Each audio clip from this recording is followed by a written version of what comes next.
You know that quiet moment late at night when everything finally goes silent?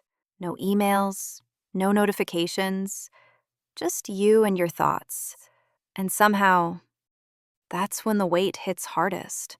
You open your banking app, scroll past the balances you already know are bad, and stop at the credit card section. Minimum payment due. Again. Another month where nothing really moved. You paid, but the number barely changed. And for a second, you wonder how something that started as just a little debt turned into this constant pressure sitting in the back of your chest. If you're honest, it doesn't even feel like you're drowning dramatically. It's slower than that. It's more like floating just below the surface. You can breathe, you can function, you can show up to work, laugh at jokes, even plan things, but you're always tired, always tense, because no matter how hard you swim, the shore never seems to get closer. Most people will tell you the solution is simple. Just pay off your debt. As if you hadn't thought of that already. As if the problem is math, not psychology. As if motivation suddenly appears when someone repeats the obvious. What they don't tell you is that how you pay off debt matters just as much as how much debt you have, and choosing the wrong approach can keep you stuck for years longer than necessary.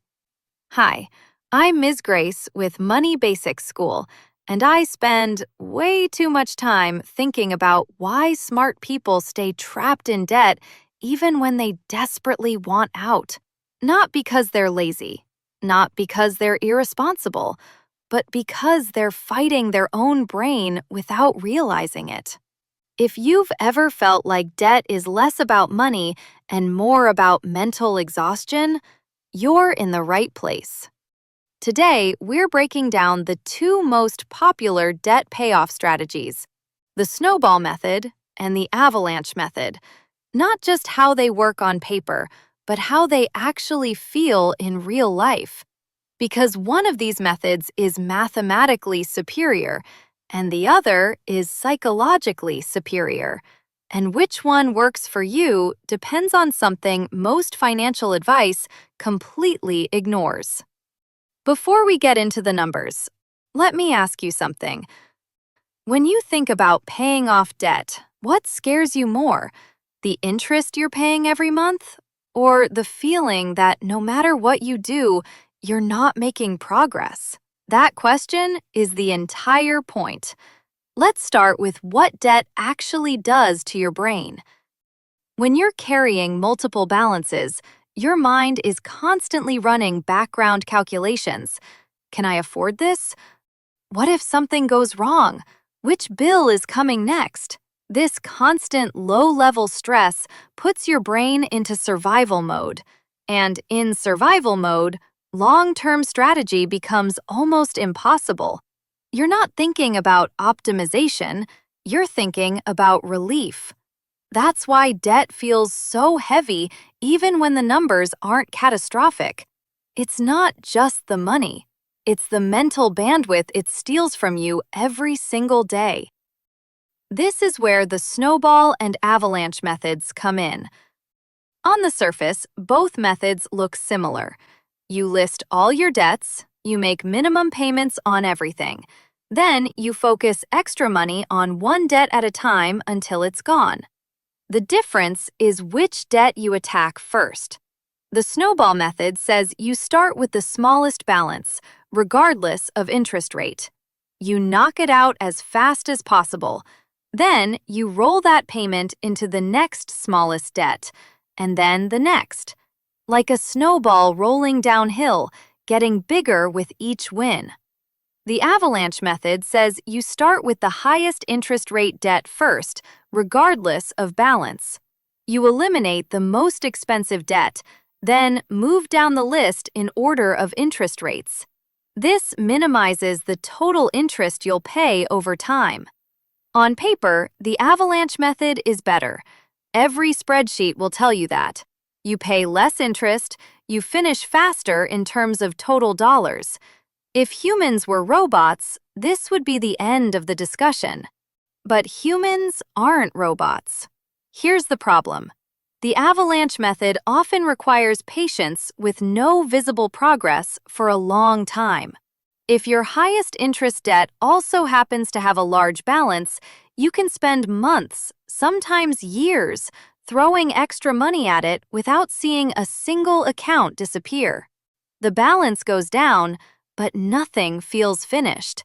And for a brain already in survival mode, that's brutal.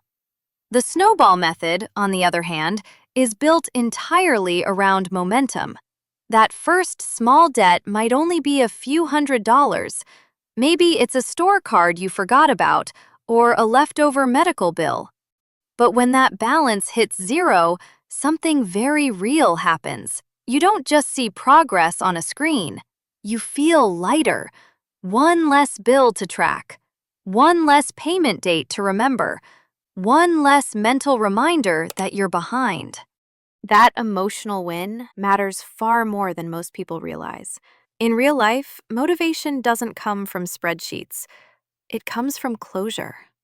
When you completely eliminate a debt, your brain gets a dopamine hit, the same chemical response you get when you finish a task or reach a goal.